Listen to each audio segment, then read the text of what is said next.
Hello, my friends. Welcome to Your Average Grow. I've got a special one today.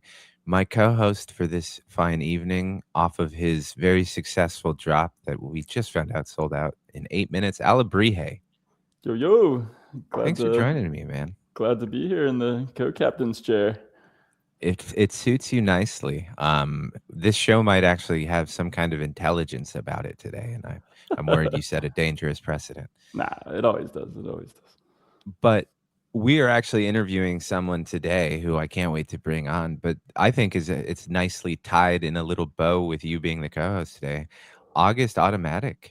Thanks for joining us. Oh, thanks so much for having me, guys. I really appreciate it. Yeah, welcome, I dude. Yeah, thank you so much for joining us. I will say that none of us are appearing on video because we didn't want to. So all the people who get on us about video will be very disappointed, but we'll be much more comfortable today. You're sitting in a car just so that we can have this conversation. So I do appreciate you lending us your time. Oh man, I'm happy to be here. Honestly, the whole car thing is just so I don't get interrupted. I got a couple dogs and like a 17-year-old son running around, so I figured it'd just be easier out here. Better safe than sorry. I totally Out here in understand. the car, yeah. Yeah. Well, Well, hopefully you don't get snowed in.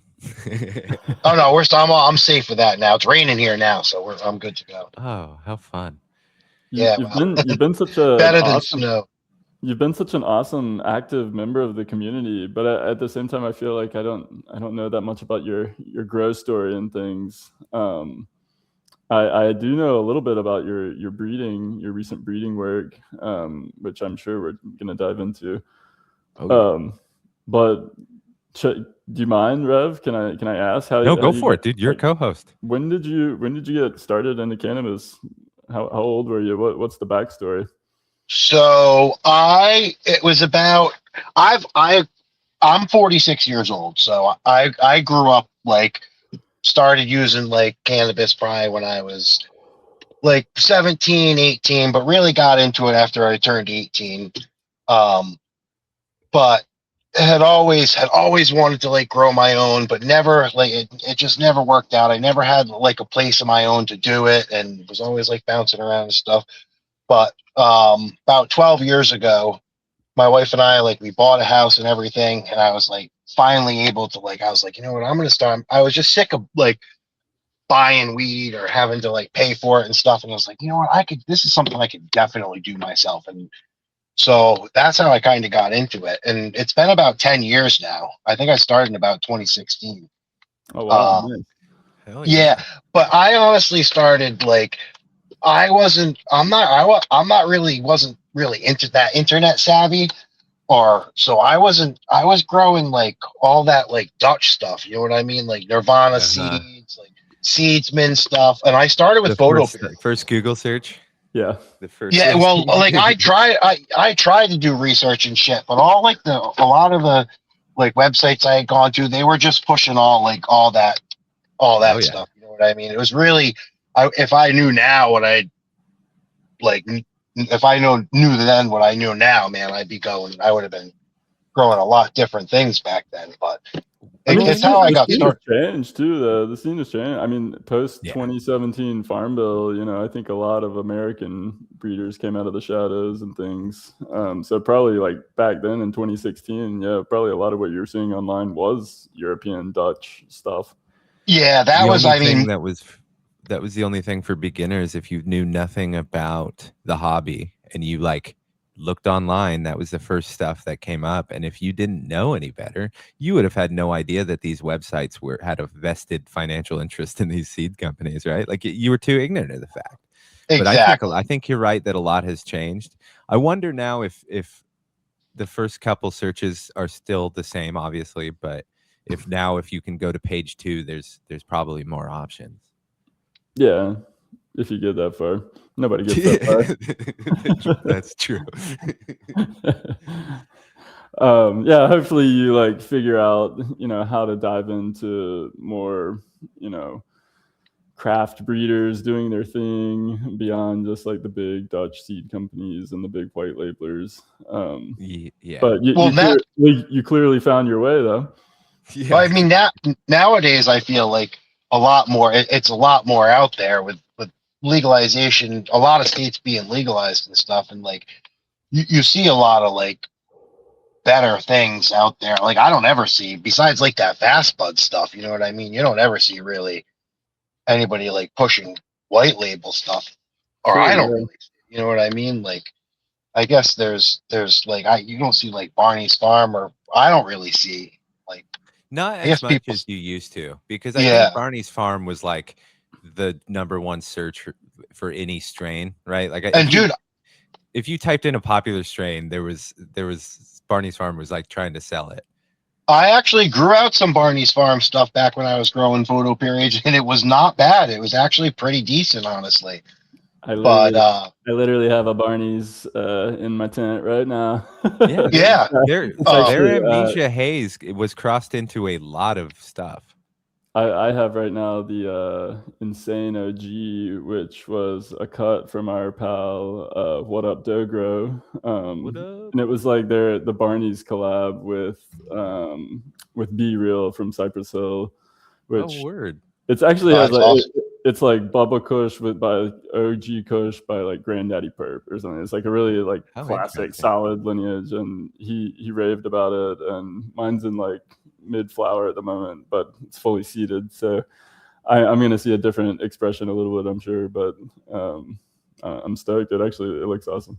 So yeah, like cool. I'm sure they have some good stuff and they do some legit work. But yeah, like I know you know I'm on like Dutch Passions mailing list and things like that. I just see their like emails and seed banks, but I don't see any of my like friends or our community growing that kind of stuff very often.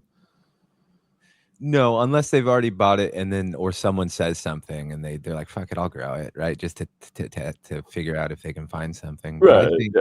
I think there's enough people vocal out there that it's kind of switched a little bit, like especially with people I meet when they first kind of discover some of your stuff, and then they get it, and it's so much different, and it kind of opens their eyes to other stuff like Green Guy and all this other stuff. It's like once they jump on, it's interesting how quickly they change. True. Like, they don't go back, right? You're not like, I tried Alebrije, I tried all my buddy's stuff, but you know what? I'm going back to that white label shit. It's just so much better.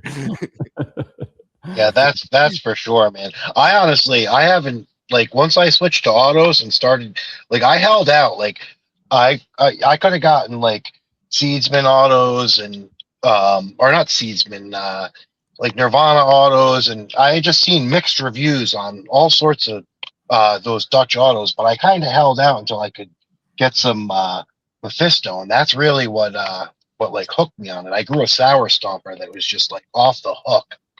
That was one of And my first ones I grew from them too. And yeah, I agreed. Like I had like Sour Stomper and Skywalker from them, and that was like that's what hooked me on autos as well. yeah. And after that, I mean I haven't grown a photo. I haven't grown a photo since that sour stomper.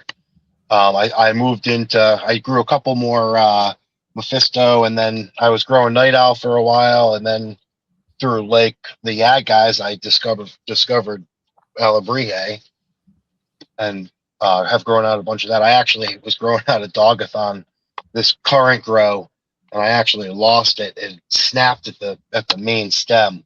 Oh no.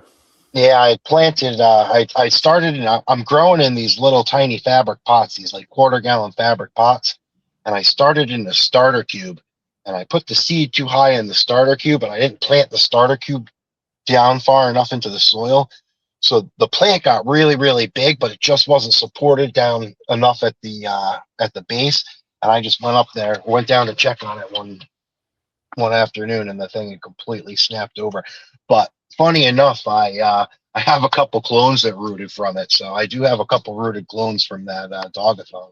You're the auto cloning master, dude. I'm always so impressed. Oh, dude, I literally we have to make it a point, and we can even get into it now. I don't give a shit, but Yeah, go for it. watching you do the breeding with the cloning is incredible, because there are so many people that are like, I'd like to do breeding, but I don't want to give much space, or I'm worried about. And the way that I've seen you accomplish it and just keep cloning those autos is really, really fucking impressive.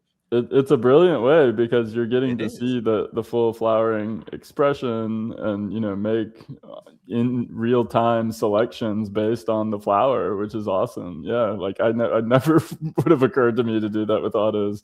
I mean, I'd always heard that you could clone autos. I'd heard success stories, but that it was just, you know, you're just gonna get like, it's not gonna like stretch very much. It's just gonna be like a small branch that flowers out, and so I'd never really attempted it. But then, like seeing how you utilize it for breeding, I thought that was so clever and so brilliant.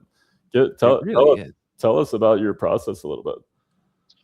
So I actually, the whole reason I like started to do it was because I'm so limited in space, and I was just thinking like I kind of like wanted to move on. Like I'd been growing for a while and I gotten decent at it, and was like, well, I'd like to make a couple crosses of my own. You know what I mean? Make my own, also make my own seeds. You know what I mean? So I was thinking about what the easiest way to do it on a small scale, and there was no way I was going to be able to like grow out a whole plant and reverse the whole plant. So I was thinking, well, is it possible to take? Would it be possible to take clones? And I did a little bit of research online, and over on the Autoflower network, there was actually somebody that was doing it over there. Goes by or went by the name of Nasty Nate, and it was like back in 2017 or 2018 because he has a thread over there where he does this exact same thing. He clones the autos, reverses one, and then uses it to pollinate the other ones.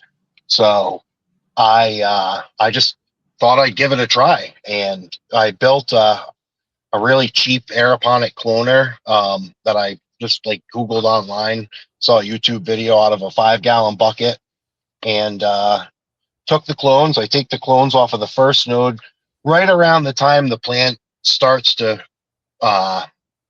throw pistils. Maybe a little bit before, maybe a little bit after, but I take it from the first node, and there's never any pistils when I take from the node that I'm taking it. There's never any pistils on there, and so pop it into the cloner, and I've done the auto cloning like 4 times now, and have been successful every single time. I mean, I've definitely lost some plants, but some of the clones, but it's close to 75, if not more, %. That's amazing, dude. It really is. Yeah. And it opens the door for, I think, a lot of people. And I want to try it. Like, I think I'm just going to mess around with that style too. I will not be anywhere near as successful as you. I think about 7.5%, but we'll give it a shot. Honestly, dude, I'm not doing anything special. Like I just plop them in that cloner, plop the cloner right in the tent. Like from what I've read, like the water in the cloner shouldn't be like get too warm, but it was getting, the water in that cloner was sitting in there for a week, and my tent was like at 80 degrees. So I'm sure the water was at least 80 degrees, if not more, from like the pump inside. But every time I've done it, I've definitely gotten roots. And so once the plant's root, I just What light cycle do you have them under when you're cloning them? Oh, dude, so I run pretty much occasionally in late flower. I'll cut the lights a little bit, but I run 24/7. Okay. Yeah, so the clones stay in the tent, and they're on 24 hours of light, and I tuck them back in the corner. Right now, I actually have some clones that when that dogathon fell over, it fell on top of one of my mango crushes from Cat Dad, and it killed that. Oh, no. And or like knocked it over. And when I propped it back up, I like snapped the stem. So when I went back to check on it, it was all like droopy and stuff. So I took it upstairs real quick and clipped some clones off of it and stuck them in a cup of water and stuck it in the fridge. And overnight, the little clones like perked right back up. So I waited a few days, and then threw them in the cloner, and I have them. But those are on like day 33, I think. So it's just a little experiment to see if those later clones will root. But hell yeah, that's awesome, man. I love the experimentation. Before we go too far down this, we should inform the audience. How do you grow? What's your style? And so I started growing like in soil and then supplementing with salt nutrients, but now I'm growing in I do cocoa perlite and then salt based nutrients. I use crop salt. Right on. And I'm growing in like auto pots. Right now I've been using the Trader Grows, which I love those Trader Grows. They Those you are just cool. set the pots They're right on really top of it, have the reservoir on there. Everyone speaks very highly about them, and I'm incredibly jealous. I do want to pause for a brief shout out to Jay, our buddy Jay Say, even though it's not Say, but he always complains that we don't have enough salt growers on here. So suck it, Jay. Boom. One of the better ones that I've personally ever met. You also do an incredible job training. I've You seen are. some just masterpieces come out of your. Do you take Yeah, and pictures in the kitchen? Is that your kitchen? I do take pictures in the kitchen, and the Some of the reason most incredible pictures. I have to do so much training is because I'm limited in height. My grow tent is in the basement, and it's like a 5'8" shorty. So when I was growing my first tangy Tibuguana, man, I had to bend that thing down so many times. I had to crinkle that thing over to get it to fit in You the were tent. cursing Bria's name the whole time. Yeah. No, I was Damn. actually really psyched to be growing that, man. After all the things I'd heard about heard you guys talking about. So when the F3s dropped, man, I was super psyched to have a pack of that to be growing it out. Well, and that's what. Speaking of training, I think of you as the clip guy when it comes to the bonsais, the canna bonsais. Your training game is so strong. It's like it looks like someone, a person flexing their muscles because all the buds are just like going out to the side. Yeah, I can't even explain it. It's amazing how intricate it gets towards the end, and I know a lot of that is the plant and how it responds and grows. But I often look at your plants at the end of their cycle, and I go, "That man looks like a fucking engineer." Like how precise everything is just really brilliant. And I'm curious, did that just come from practice, or are there techniques that you kind of look up and you're like, "I'm going to give this a shot"? Well, when I first started growing, back when I was growing photo periods, I did a lot of plant training just for fun. Like I would manifold the plants a lot and do a lot of topping before I would flip the flower just to get really cool like plant shapes and stuff. And then once I started growing the autos, I didn't do much training to begin with because my plants weren't getting that big. But now, like I feel like I'm cheating growing with salt because it's not that difficult. You know what I mean? As like you guys growing in like soil and stuff, like I'm just mixing some nutrients and some water, pH in it, and dumping it in the reservoir, man. I mean, See, that's funny because I think the same for you. I think I'm cheating because I do so little. And I'm like, man, measuring and pHing sounds like so much work that I don't have. But that's too funny because I was thinking today like about soil. I was like, man, I don't have time to be mixing up like this with this and that with that, and you know what I mean. I feel like also I have a little bit more control with the salt based nutrients. Oh, for sure. And then your results compared to mine, right? But realistically, like what I think it boils down to is what some considered like work or what's more intimidating. Like mixing and throwing organic stuff and doing all that top dressing isn't work to me because it's fun. Whereas to you, you're like, hey, I can't think of that. Whereas mixing or pHing or doing anything precise sounds like I'm failing the class again. So you know what I mean? Like it's different flow for different people. Absolutely. I'm with Rev on this one. I take the lazy man's way where I just like have my, concentrated mix that I make a bunch of at once.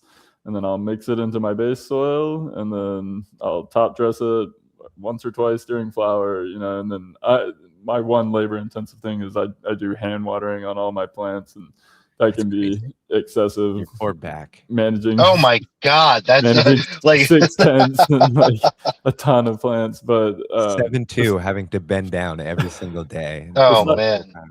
but if it weren't for just like being water only, yeah, it would be much more of a pain. But yeah, I'm with Rev. I find it less labor intensive. For sure. But you're right. Like you do probably have more precision control with salts, I guess. I think you can really truly utilize the weed factor of the plant, right? Like where you can push it so hard that it just goes fucking crazy with salts, and you're not necessarily going to get that with top dressing and waiting a couple weeks for it to be bioavailable. Yeah. Yeah, But I honestly don't know anything about any of that stuff. Yeah, like it's you know different what I stuff mean? for different facts. Yeah.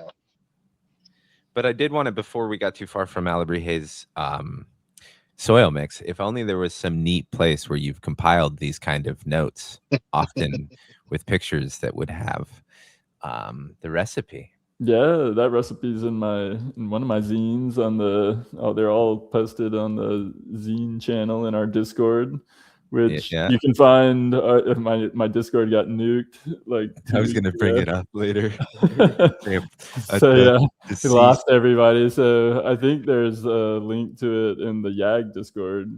Yeah, the new one's there. If you're in the YAG Discord, I'll throw it in the description of this too. Such absolute horseshit that nobody did a damn thing on that Discord but talk about literally the plant, and that's not good apparently. But that night there was apparently there was at least 10 various they got a lot of people. cannabis Discords got nuked all at the same time. It was very sketchy and odd. And I was pretty small timer, so I was surprised that I was even on the radar. Yeah, I wouldn't say small time because I think you've grown less than 1,000. Yeah. But it does lend credence to a lot of some of the bigger ones too that got hit. There's a lot of information freely available that just got nuked, and that sucks, man. People put a lot of hard work into that stuff. It's true. It does. We don't, or I don't, but some people do. Nah, you guys do too. We all do. Oh yeah, of course. But when you're at the whim of some bullshit public policy that changes and they decide to crack down on that, but I bet you sports betting ones are perfectly fine. Yeah. Did they give you a reason why they shut that down? I got the invite to the new Discord, and they did. They sent me an email and it said that it just violated their guidelines, and it pointed towards just illegal activity, including cannabis, as apparently against their rules. It's the same like Instagram, where it's technically in their rules it's against cannabis, although they let a lot of it slip through the cracks, or a ton of it is fine, and then they ban at random. Yeah, I see people's Instagrams getting knocked off all the time. I lost 2 permanently, and then my more recent one I've had restricted and lost access to multiple times recently, but I quit using it altogether. Yeah, I kind of stopped posting on Instagram a bunch because I'm just, what's the point of putting all that effort through if they're just gonna take your account down, Exactly. Yeah, if you don't want to support me, I'm not gonna support your app. Yeah. Yeah, and also I think not to get conspiracy theorists, but it was the worst timing with some of your account nukes. It was one was the day before the drop or some shit. Yeah. My Discord was a week before this past drop, and it's always at the worst time. And I know it's not the same level as Daz getting DDoSed and all that shit. Oh no, yeah, it is always just the universe has a cruel sense of humor, man. It does. Yeah, we put up with a lot of bullshit to just be a cannabis related thing. There's so many more loopholes and bullshit you have to deal with compared to just a normal business. Yeah, and shout out Endo for putting the new one together. But I've never seen that Discord have any negatives, man. I've seen more information pass. The only time I've ever seen anyone get upset is when they missed the drop, and I apologize. Yeah. We have a no negativity rule over there. I'm just I just want good vibes. I'm social media is rough as it is, so just good vibes only kind of community. Yeah, and I think I found that through all of the negative social media that I found, this community, and we found each other. But the other aspects of the social media, none of us need. It just We just need to get brought together at a place. Like nobody gives a shit about the Yeah, other garbage. Like, totally. but No, anyhow, that was our side rant. yes. Um, Yeah, so August, you grow now with crop outs. You're a master of training because of height. You took up the breeding, a unique way to breed, I think. At least unique to us, right? Like it's from what I've seen, it's not the most common. But what did you decide to throw together? What was the nice little bow that ties us all together here? The island hours. Yeah. Yeah. That was your first one, right? Well, so that was the first one that I made a few other crosses, a couple of the crosses the first time, but the that was the one that after smoking both of the parents, I really wanted to work with. So that's how I ended up, and that's yeah. I mean, I learned about Tangy from hooking up with you guys. Yeah, I hooked up with the your average grow for like the night owl. I think it was the night owl. You guys had a night owl grow along on over on Instagram, or So that's it's how I found you it's guys. Mango Isle is the mom or is the Mango pollen? Isle is the reverse pollen donor. So Mango Okay. Isle, it's the Mango Isle F2. So your Tangy F3 pollinated by the reversal Mom. Mango Okay. Isle. Right on, right on. Okay. Yeah. I've got all the phenotype seeds. I've got to sample all the flower, all the different phenos myself. It's amazing. Yeah, Super those. super mango forward. Yeah, so I sent you the that was the F1 flower, but the F2 seeds. Okay, yeah. Yeah. But you sent me multiple phenos, right? Oh yeah. Because I took of the clones that I liked, I took the mother plant that I liked the most, and I used that one as the reversal, and then I pollinated four. Yeah, so I made an S1 pollinated, so I pollinated the same clone, and then I pollinated three more. Nice. So making four altogether, I think. Yeah.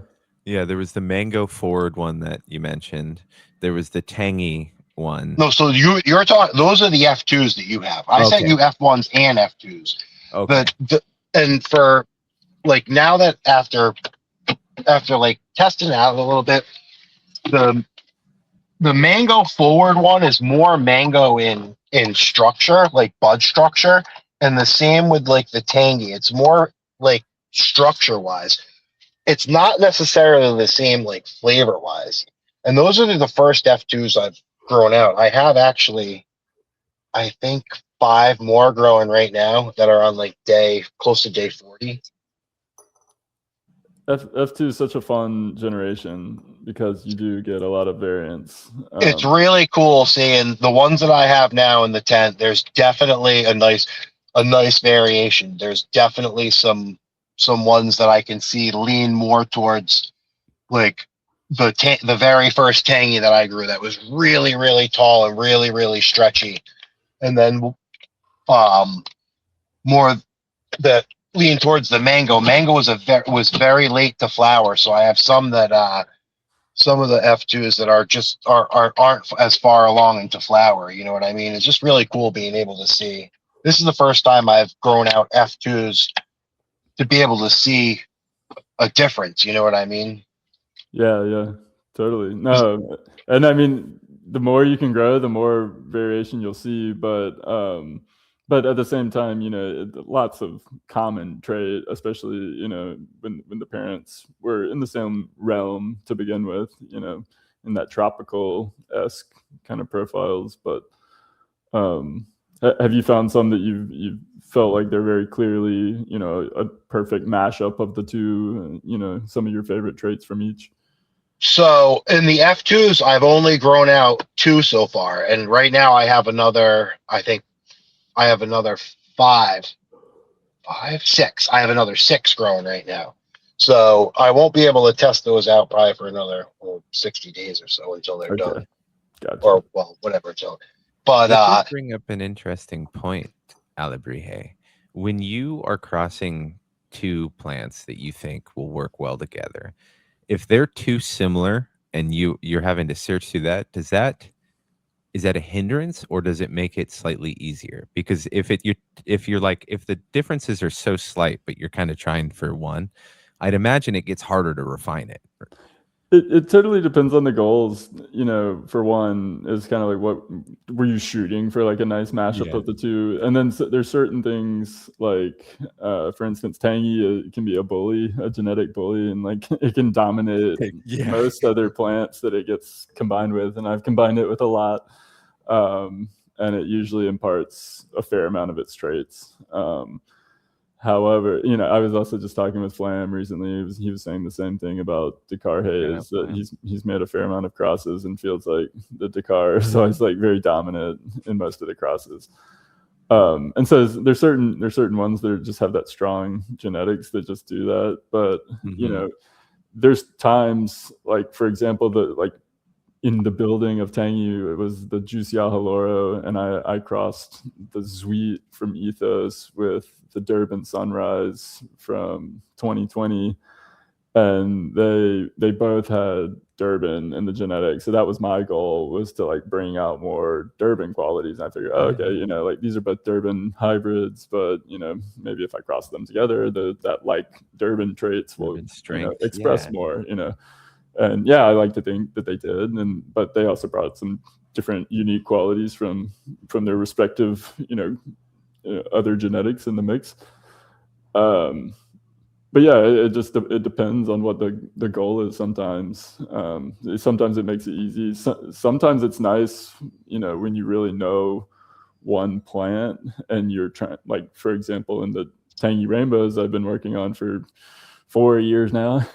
It's like, but I know Tangy so well that like in the crosses, I'm actually, selecting away. I don't want Tangy traits. I'm trying to, convert the Rainbow Guava into an autoflower. So it does make it nice to like, if I notice Tangy traits, that's not what I'm after. So you can make your selection then. Right. Where, I'd grown a couple of the Rainbow Guava clones, but not many. And, then I quickly was just growing the hybrids with the Tangy. So for me, it was really about knowing the Tangy helped me select for the Rainbow Guava.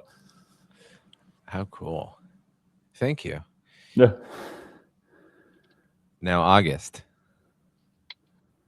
the other one that you sent us, I believe was, now I can't remember. Oh, that was the, when I was making the F2s of Island Hours, I crossed, I was growing out, Rinse Reserves, Rinse Warriors, Magilla Gorilla, the Magilla Gorilla, and I crossed the Island Hours, or the reversal. I used the Island Hours reversal to pollinate the Magilla Gorilla, and I tested out a couple of those, and those came out really, really good.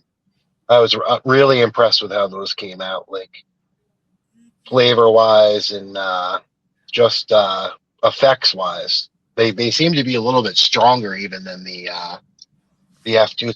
Have you tested out, Rev? Have you tested out the F2s, the Island Hour F2s? I have not planted them yet. No. No. The bud. Yes. Yeah. Did you think that the Magilla Gorilla cross was stronger in effects wise than the F2s? Yeah, it was. I think it was a different effect. It was. Yeah. I noticed it a lot more in my body. I was going to say I was very fond of it though.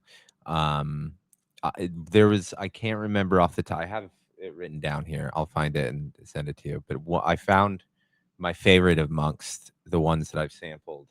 And nice. That was in the top 3. Awesome. I was actually like, I'm going to ask if you have plans and working it in the future, because I think you have something there. I do. I mean, I definitely plan on growing some more of the F1s out, because I really, really liked how they turned out. I actually screwed up I had 2 plants, and I kind of messed up the dry and cure on one of them, so I didn't even send you out any of that. But they both came out really, really nice. So yeah, I don't know if I'll definitely grow some more out. I might try to make some F2s, but I'm just kind of trying to work with the island hours right now and just try and get an idea of, like, because I'm so limited in space. I only have so much space, so I Yeah, can't really. you have to pick your projects Yeah, I appropriately. can't be. Yeah. Do you have an end game goal? You think you'll just stop at F3 on the island hours, or you'll keep I inbreeding it for a honestly don't while? know.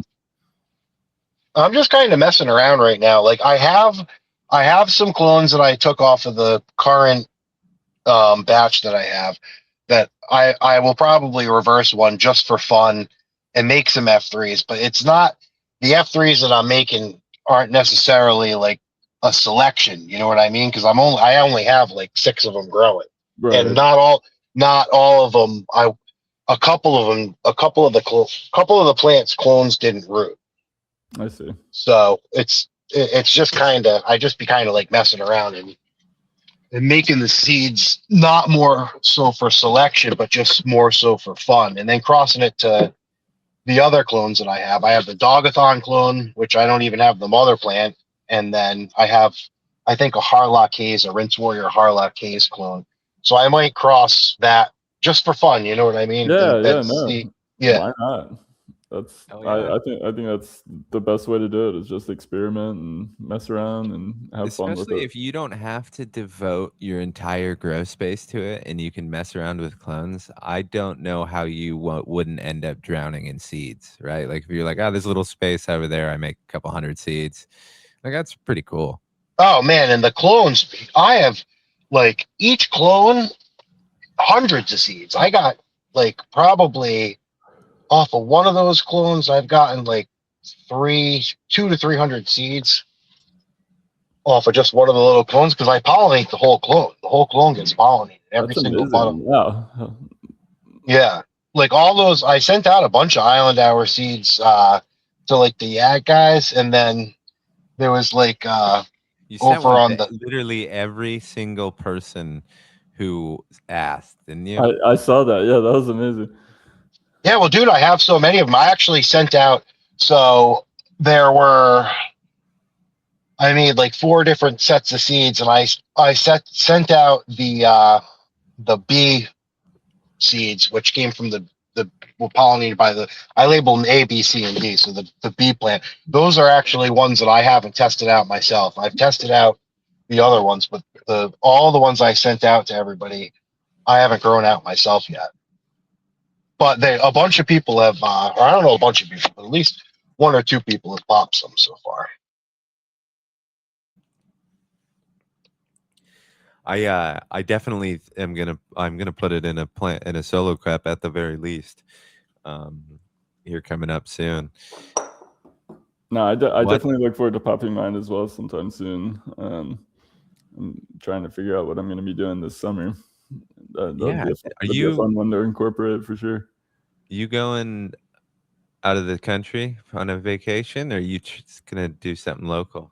No, I meant growing wise. No, I know. I'm just asking in general. Do you plan that yet? I know it's early. I do have a trip for September planned, but You don't have to discuss it. Don't worry, dude. We're not we won't get into it.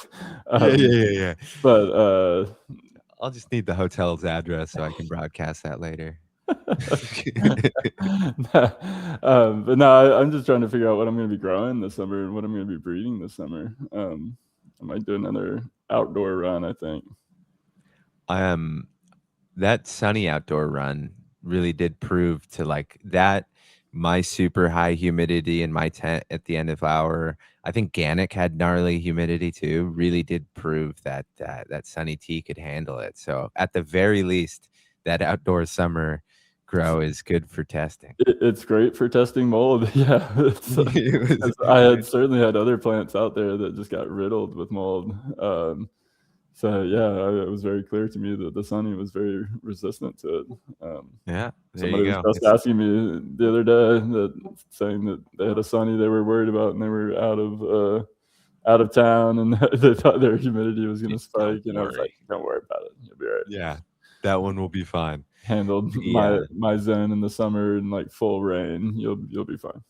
Yeah, for like a week or two. Yeah. It's crazy. Yeah, that eased my worries. I actually told someone recently too, because they were asking about that, and I was like, dude, I do Sunny T. From what I've seen, personal anecdotal evidence, that's your mold tolerant one. Yeah, I mean, and it's nice to say that. It's nice to say, oh, feel safe growing this outdoors, because a lot of people feel it's a risk, in general, just growing weed outside for the mold. Oh yeah, I mean, I've gotten bit before. Pure laziness bit my ass, but it's definitely one that I know, like, if I ever do get another storm, I hope to have planted a Sunny in between. I mean, humidity in my zone is like, Oh yeah, I think it's world constantly like famous. 80 to 100% all summer, so it's just very stagnant, wet air. So yeah, it's hard to avoid. One thing I will also hate myself if I don't mention, but I know it's a little late because you did have your drop and it's already sold out, but you put a ton of work into this drop. A lot. It was unique. You want to give the bullet points, kind Yeah. of some of the stuff that you did, because I really think people will appreciate the insight more than just reading. Would you go read this March zine? Yeah, go read the zine. I explained everything, but yeah, I'll give you the rundown. I wanted to. I was just every year, every 2 years or so, I kind of change what we're doing with the packages. And so this year I wanted to do like a multi-sensory thing. So when you get the package, that like there's something to immediately trigger every sense, because you have to, once you pop the seeds, you got 3 months of growing, and then a couple of weeks of drying, and a couple of weeks of curing. So it's a while before you get to enjoy this, the fruits of your labor and the pack that you bought. So I wanted something that you could trigger all the senses immediately when the package arrived. So for touch and smell, I did this goat's milk soap that's like infused with the strain itself. So I'm going to do this for all my drops this year. So all the different packs are always going to have this goat's milk soap, but each one will be infused with the strain that's coming in that drop, as well as like I use different essential oils to kind of loosely inspire and mimic the aromas from that strain as well. So that's my touch and my smell element. And then for taste, I do these gummies they're sugar free. It's all a raw honey base. And then I infuse that with some rosin from the strain. So that's your taste of the strain. And as well as like some flavorings, some natural flavorings that are, again, reminiscent of that strain or flavor and aroma. Then what else? For hearing, I'm making like a playlist of music on YouTube for each strain. So you always get a little lineage card in my packs with the lineage of the strain. And so now on that card, there's a little QR code that'll take you to the playlist. And it's just songs that I listen to or have been listening to as I smoke and test this strain, and just kind of music that I just sort of think vibes with the feel of the effects and whatnot. Cool. I'm very excited that you started doing that with the reggae mix. One of the downsides to everyone toning down their social media usage is I no longer get my Sunday DJ. Spinning his reggae songs. Well, yeah, and actually I started doing the Spotify playlist for the strains a while ago. So there's a Sunny T playlist out there. And, yeah, I remember that. There's a Tangy playlist. The Tangy playlist was our playlist for LA party and Chicago. It expanded, so now it's like a 4-hour playlist. Hell yeah. What's Maine gonna be? It's gonna be 6.5 hours. Yeah, we're just gonna keep using the Tangy playlist. It'll just grow. I'm Expanding. down. I'll hear it. So okay, yeah, that was the hearing, and then Yeah. the art, the visual is always, you know, the creature. I always have a different artist create the creature that's inspired by the animal combo of the strain that I kind of dream up. And for the Chilvy Beja, it was Dolly Smokes Dank to this awesome viper bee that was swirling around like the rod of Apicius. It was very impressive. She did Yeah, very well. that was a Very really cool talented. one. It made for a really cool pen. So that was the Yeah. visual element. And then I always write a little story about the Alebrije itself, kind of like this creature. It's just a little mythical story that it's describing all of the traits of the strain, all the flavors, One of and my the favorite effects and parts. things. And so that's the sixth sense is thinking. I included. So yeah, it was I kind of always read it was it fun for out me loud to. as I plant the seed. I get a kick out of it. Nice, You do very well. No, you're very descriptive. thank It you. must help a lot in specifically as a breeder. It's fun. I mean, it forces me to, you know, be creative and think about, you know, it forces a lot of intention and a lot of thought about each strain, and about the aromas and the flavors and the effects. And so yeah, I put a lot of time and a lot of thought into it. So but I have fun doing it. You know, it's a way I can express myself. Yeah, and we all benefit. I say it all the time, but you're one of my favorites. Your mind is wonderful. I like the way it works. And I Thank don't you, say that sir. because you create really dope shit and have reggae on your playlist and we have similar interests. But I do. I have the talents there too. Well, I No, appreciate that, dude. Thank you. Well, thank you for all your support all the time, man. I oh, appreciate it. dude, of course. You know, this episode is sponsored by Alebrije. No doubt. Now, August, What's up? I apologize for making you go silent as we discussed a job. Don't apologize, man. Don't apologize. No, but so what has been one of your favorite grows that you've done? Or you know what? You don't have to give me your favorite because I hate making people choose because then they feel like shit. I should have done. What are some of your highlights? Because you've grown a lot of plants. And I people always like to kind of hear what highlights people have. Yeah, especially out of a 10-year growing career now. Fuck yeah, you're doing a lot of people. Like what my favorites have been, or notable. A few notable things. I mean, so I didn't really have very many notable photo period plants, honestly. They were all kind of fine, but it wasn't until I started getting into the autoflowers where I really started seeing like that. My very first the sour stomper, and then I had a really, really nice Mandela effect night owl. One of my faves. Yeah. No, that's one of Yeah. those for sure. Really, really like that one. And then yeah, I grew a lot of night owl for a while because every single when I started growing night owl, and they were always on point. All of his plants, never had any issues with them. Always had pretty decent sized plants. Really, really potent. And then I just kind of branched out after that. But I mean, Tangy was really, really, really favorite of mine. Thanks, the effects, the effects from that, like paired with that Mango Isle. I grew the Ronin collab with Night Owl, the Mango Mirror or Mango Myrrh, and that was a really nice one too. That one was huge. I think that was like my largest plant ever. I got like grown in the auto pot, took over my whole 4x4. I think I got like 23.5 ounces off of it. Wow. Whoa, nice. It's really good. Yeah.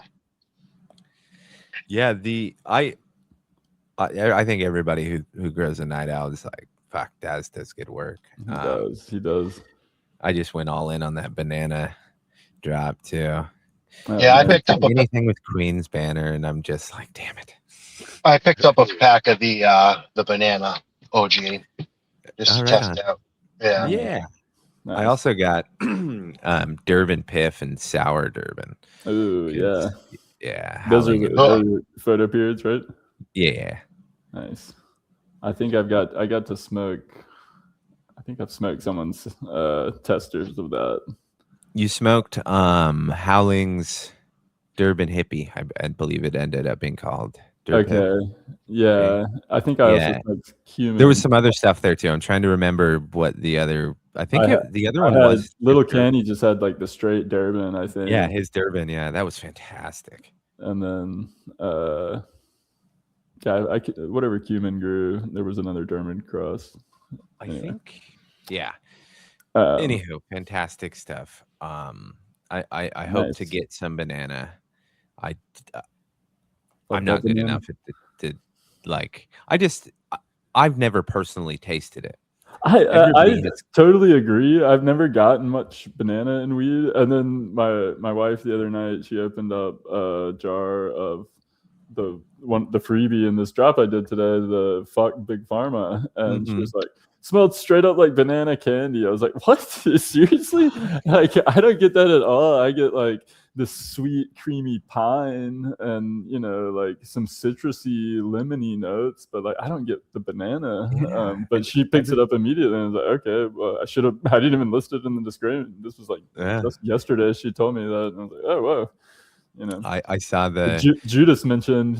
I know Judas is a banana lover, and he mentioned today that he wanted the pack just for that strain. So I was like, oh, I meant to tell him, Judas, you're gonna love the banana terps there. Buddy. There was also the discussion of the peach cobbler.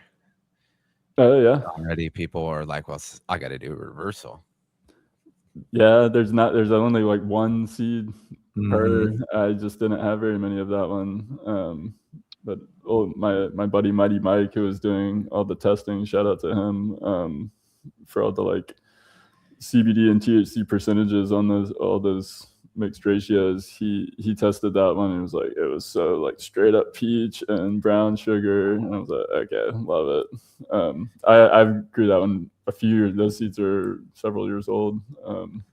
I grew that one a couple years ago, but yeah, he said he raved about it. I can't wait to see what people get. I look forward to it. I unfortunately my Big Pharma just is a single nug. So I hope that single nug tastes of banana. But yeah, back to my point, I've not gotten ever the Laffy Taffy. Like the banana Laffy Taffy. So I'm hoping one day I will, but I'm imagining it's because I don't have the palate of some others. We were just as we were talking about that banana, my wife and I were just saying how like it's such an individual thing here around it. Like, and I know Gannick and his wife, like they'll always say like very different tasting notes, and my wife and I always have very different notes, but you know, it's just like you get what your memory is tied to, you know, your yeah, it's what you were talking about, like it's such a visceral reaction to this memory that subconsciously, right, like happens instantaneously. It's pretty wild how that works. I mean, it's built on experience, but yeah, definitely memory, and especially a lot of childhood memories will very much be tied in. That's crazy. Yeah, I agree with that, because I think there's a level of refinedness that you and people like you have, you dirty chefs. But there's also like in the individual day-to-day, right? Like there's so much variance in what we like in general. Like some people like the smell of gasoline, some don't, right? Like some people can eat cilantro, some people can't, and it tastes like soap. The true people, the good people. But it's just, I think it comes down to cannabis too. Yeah. And I think that's fun. I think that's part of the fun. Totally. August, do you have like a preferred profile in general? Would you say like the tropical type stuff is your favorites, or any? Or you know what's funny is I do prefer like the tropical type things, but I also like, I have a hard time like describing different like smells and tastes, and I don't have anybody, like I don't know any other growers like around me. So like whenever I'm like giving like samples out to people, it's just like it's not to like people that know what's going on. It's just a random smoker. So like It's they, just like, you got me really high. Thank you. yeah, but it's not like they'll be like, Yeah. oh, you ask them what it smells like. Oh, it smells like weed. You know what I Whatever. mean? Yeah, yeah. Exactly. Like even my wife's not a smoker. So like I'll be be like, well, what does this smell like? Does this smell like? She'd be like, oh, I don't know. And then afterwards, you like tell her, oh yeah, I guess I kind of get that from it. Yep. So I'm like in the same boat. like I know like what the flavors are, like because I've sampled so many different kinds and grown out so many different kinds, but I don't necessarily know how to exactly describe what that flavor would be or what that Mhm. smell would be. You know what I mean? Oh yeah, definitely. So they can be really hard to pinpoint a lot of times, especially in cannabis, because they can be so complex and have like little bits of different things that like when you smell it all together, it confuses your nose, and it's hard to like pinpoint and know what to say. And like Yeah. you guys said, it's also really, really subjective. Like each person is going to smell something a little bit different. You know what I mean?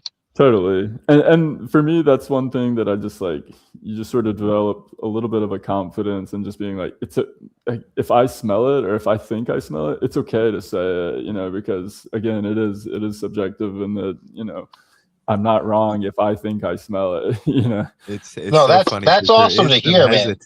Yeah, there is hesitance to that you might not people that might not think about, but you're like, I don't wanna say that. That'll sound crazy. Right. Yeah. A lot of, it's something that you kind of develop, especially in like tasting wine and things, is that just having the confidence to say, like, yes, I do pick up this note, like, and it's okay. Even if someone's more of an expert than you and they don't, it's like you have a different, senses from Yeah, them and exactly. different perceptions and different memories and things. Yeah, you So have if you different pick it up, diets, you it's not everything, wrong. yeah. Yeah. What trips me out though, and it is probably one of the more frustrating things I think is, I don't know if it's just me, but every once in a while, I'll be smoking on a strain, same consumption device, but every once in a while, I'll just take a hit that is the most flavorful hit that I've taken of that strain in like ever.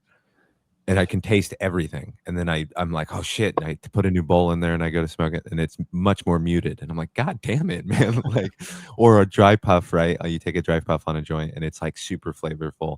Take a dry puff on the same joint a little later. You're like, that's not what that, you know what I mean? Yeah. Well, I mean, I harvest whole plants too, so like my tops are not necessarily the same as my lowers That's, and yeah, stuff. So that's you very kind of true. have to be perceptive about. I'm very, we always pick out the big top buds first, and then the lowers tend to go to edibles and whatnot anyway. But So um, you go first, you go the primo stuff first. yeah, I mean, I tend to. Yeah. Lately, we've been having like allegedly a surplus, and and so like, Just let yeah, me know where you at, brother. I'll be right I'm over. well, I'm always just like, I like to just have the newest, freshest stuff. So then Mhm. all of the previous round that didn't get finished just goes for Rick Simpson oil and rosin and edibles and things like that. So then, yeah, I'm always like, when it comes to like smoking and vaping the buds, I'm always just choosing the biggest, best select top buds. See, that's the choice. I must be some kind of masochist because I always go through the shitty stuff first. It's like some kind of Dude, like, you must wait I'm the to start same with the way. shit. Okay, at least I'm I not clever. always I mean, start. I know crazy. I always go. You do save my nice primo buds for the end. Yeah, and I'm just like, you must suffer through this shit to get to the good Yeah. stuff, you bastard. Well, I guess y'all are just giving it that time to cure. Those better buds just giving it a little longer cure time. So. That's a I'll polite also way of start saying I'm sampling okay. stuff the day it Oh, dries. for sure. You know Oh what yeah. I mean? Like I hear some people say, "Oh, you gotta wait like a month for it to cure." Shit, I'll be a couple weeks before the plant's done. I'll be clipping buds off and drying them. Yeah. I'm Couple too days, I'm too like weed dry poor them for to 3 days give it behind a the wood proper stove. cure.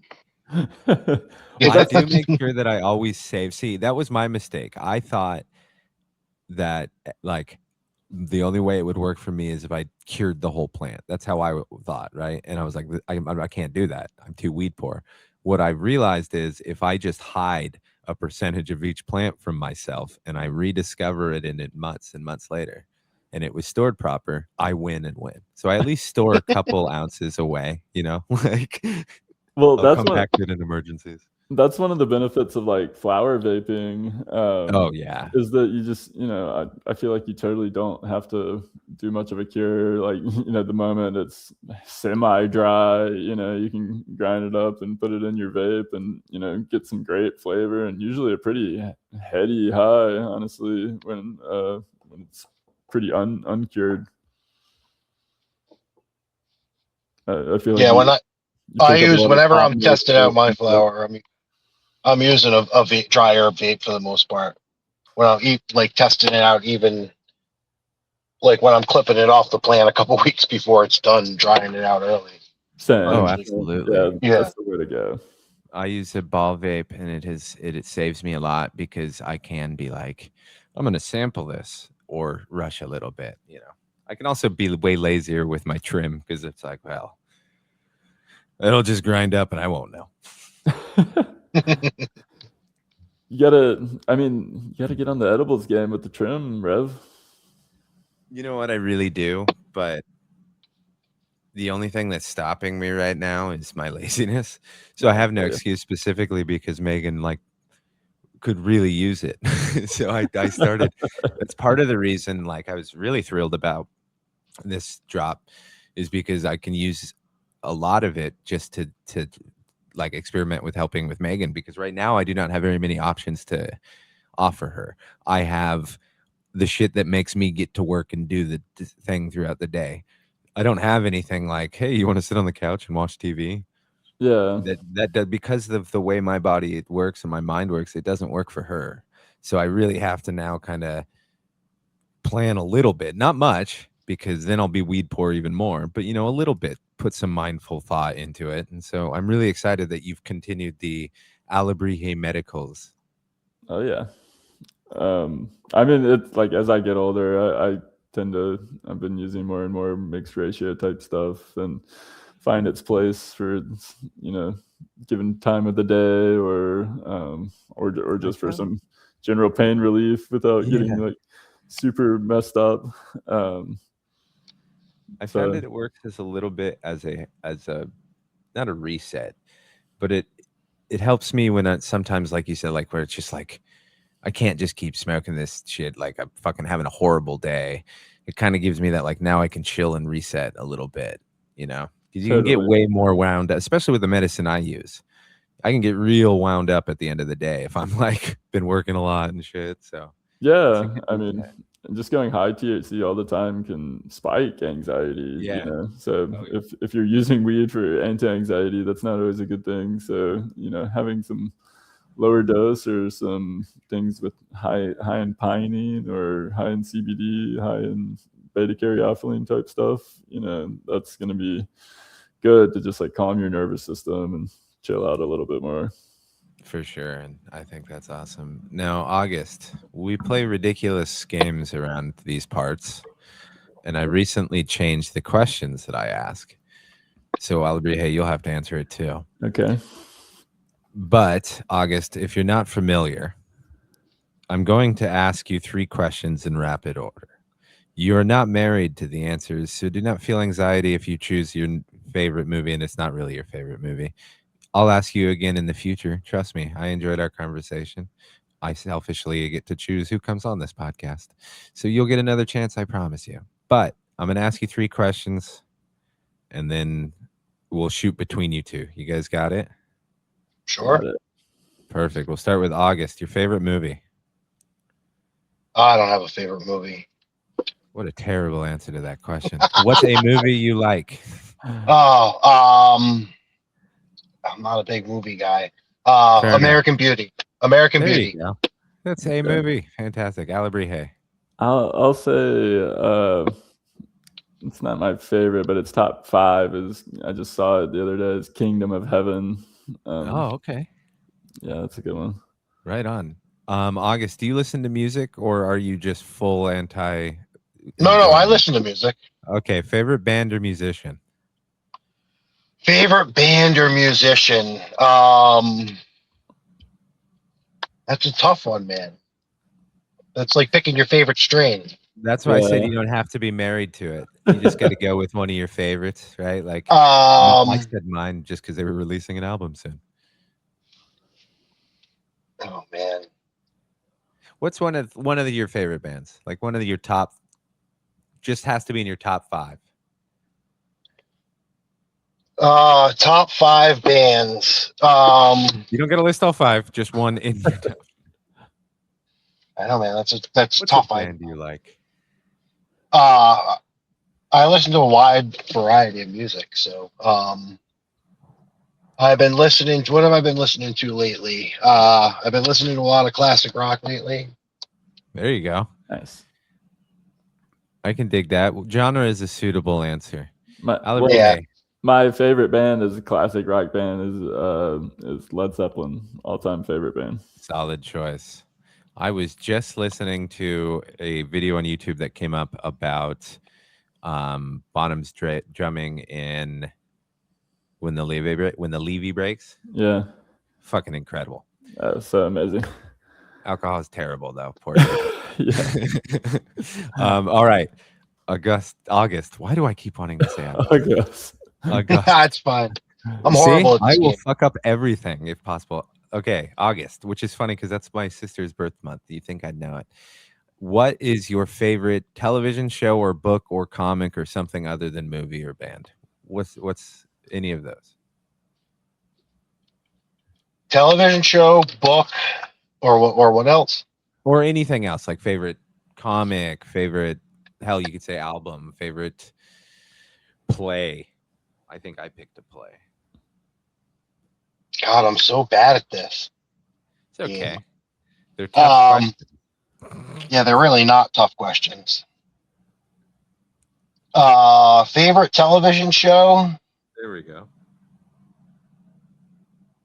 Also, I'm not a big watcher of TV. I've been watching. I just finished the Knights of the Seven Kingdom on HBO. That was a good one. Yeah, that was good. Okay. There you go, Alebrije. Same question to you. Doesn't have to be TV, of course. I'll go with a book. I'll go with again. It's hard to say pinpoint a favorite, but a book I really like that I've read like 4 times is this one called Heat by a guy, Bill Buford, who was just like, he just immersed himself in Italian cooking, and he like staged or like interned at a restaurant in New York City, and then he went to Italy and like interned with this butcher for years, and then went to like a different part of Italy and learned to make pasta from this old grandmother and things. And it's a really great story. And he's a great writer. But yeah, it's one of my favorite books. It sounds, just the premise alone is amazing. All right, this one's going to be hard for you too, August, but we can get through this. We walk into a diner. This diner makes or sells anything. What are you ordering? It's not your favorite. It's just, what are you ordering at this place right now? It makes anything. It specializes in everything. Anything Including you want. I make no judgments. I'm ordering a Narragansett lager. Really? That's what I'm ordering. Classic. Hell yeah, I'm not familiar. Oh, really? No. Oh, it's because you're a West Coaster. Yeah. Oh, they probably have a little bit out there on the West Coast.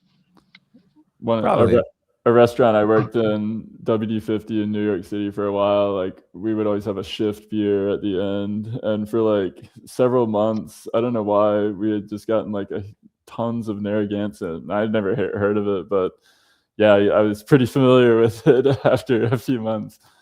But yeah, it's like I guess a New England classic, huh? Yeah, well, I'm from Rhode Island. That's where the brewery is based. Okay, that makes sense. Alebrije, same question to you, I'm sure. Wait, what was the question again? You go into a diner. It specializes in everything. What are you ordering? Like, you can get anything from a diner type. I'll do like a smash burger patty melt type thing. I could dig that. Yeah. That sounds pretty good. Yeah, we'll go with that. Do you cheeseburger, think? grilled cheese, you I know, was on gonna like ask if you have grilled Texas onions. toast. Yeah, throw the grilled onions on there, pickles, the works. Yeah, that sounds good. You're not a pickle guy. I'm not a pickle or onion guy, but I know I'm on the wrong side there. To me, I can't do it. But this isn't about me shitting on food, so don't worry about that. It's your ideal burger. With that, August, I can't thank you enough for joining us.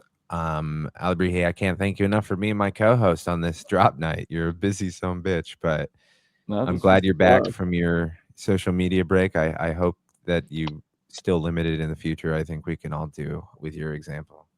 This was a blast. Thank you so much, August, Yeah. for being Oh, here, man. thank you guys. Thank you guys so much for having me on. That was really fun and awesome. Yeah, no, I really I appreciate both your appreciate you guys' guys. time. Before we get out of here, is there anything you want to plug or shout out, August? Oh, I don't want to plug anything. I'll plug you guys.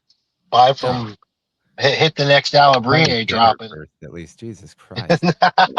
I'll plug August. He was our last year was one of our bonsai champions, Canna Yeah, bonsai he's a Canna champions. bonsai winner. We didn't even Oh touch on man, that. He's a maestro. I love Rarefied the air. Canna bonsai. I love that stuff, man. It's super fun. You Cat might Dad you might be is one doing of a the first that I despise because of upping the game. Because the first time I could do a bend or two, and it was like, oh, he's participating. Now it looks like a child attempting to play with adults. And it's mostly your guys' fault.